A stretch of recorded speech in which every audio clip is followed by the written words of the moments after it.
মানুষ নিজের জাহির করার মধ্যে কী খুঁজে পায় সেটা আল্লাহই জানে। যাই হোক, আজকের ভিডিওটা আপনাদের জন্য তৈরি করেছি।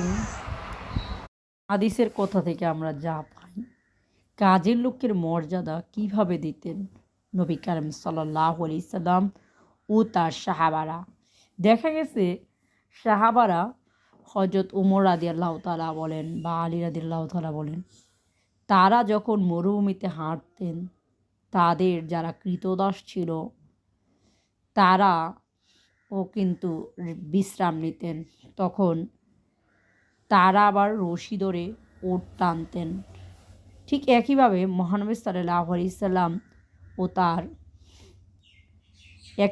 মহানবী সাল্লাল্লাহু আলাইহি সাল্লাম ছিলেন আদর্শ। তার আদর্শেই কিন্তু তার সাহাবারা অনুসরণ করতেন এবং জীবনে প্রয়োগ করে গেছেন।